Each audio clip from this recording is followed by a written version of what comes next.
Welcome back to the channel.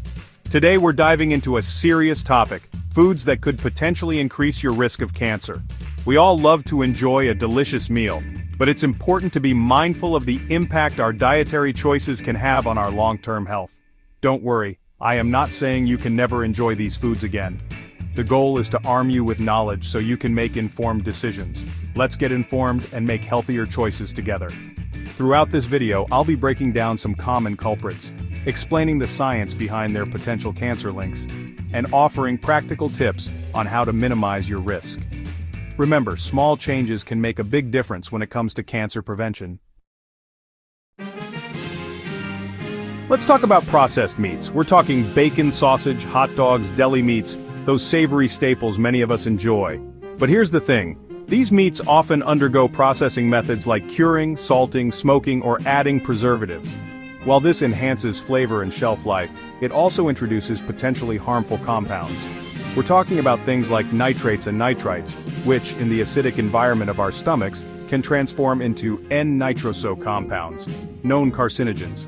Now, I understand the occasional bacon cheeseburger might feel like a necessity, and I'm not saying you need to cut these foods out entirely. The key is moderation.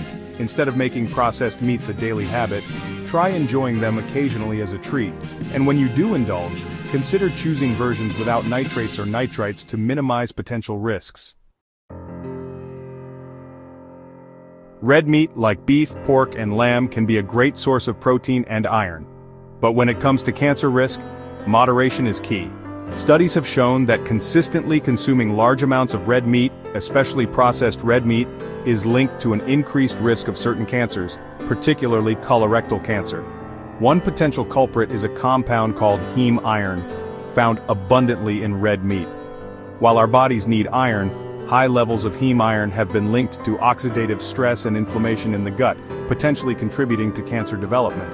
Additionally, the way red meat is cooked plays a role. So, how much red meat is too much? Well, health organizations recommend limiting intake to around 500 grams of cooked red meat per week. And when you do enjoy red meat, opt for leaner cuts, trim visible fat, and choose healthier cooking methods like grilling or baking over frying or charring. Let's be honest, sugary drinks are everywhere, from sodas and sports drinks to sweetened juices and fancy coffee concoctions. But these sugary beverages are doing our bodies no favors, especially when it comes to cancer risk. The main issue?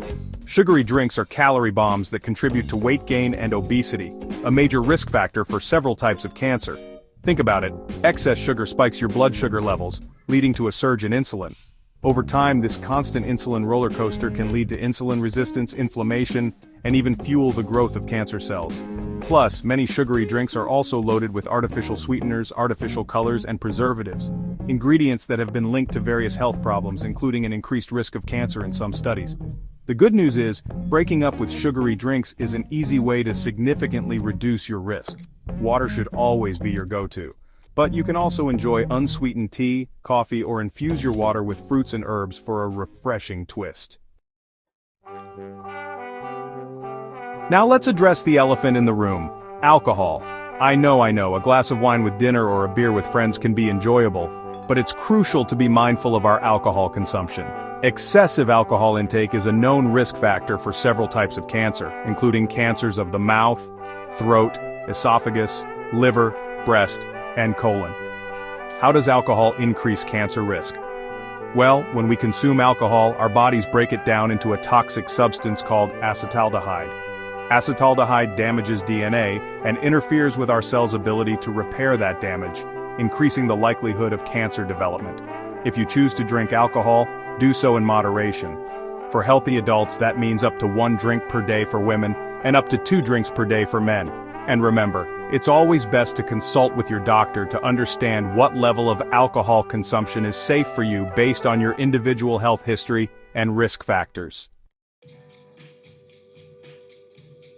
Fried foods, crispy, golden brown, and oh so tempting. But beneath that delicious exterior lies a potential health hazard, especially when it comes to cancer risk. The problem arises from the frying process itself. When starchy foods like potatoes are cooked at high temperatures, a chemical compound called acrylamide is formed.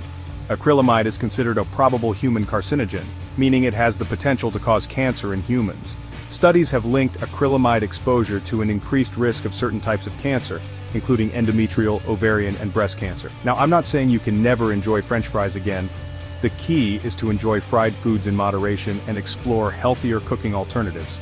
Baking, grilling, roasting, or air frying are all excellent options that can deliver delicious results without the added acrylamide risk. So, there you have it. 5 categories of food to be mindful of when it comes to cancer risk. Remember, knowledge is power. By being aware of these foods, you can make better choices for your health. It's all about balance and moderation. This video isn't meant to scare you, but to empower you to make informed decisions about your diet and lifestyle. Small changes can add up to big health benefits over time.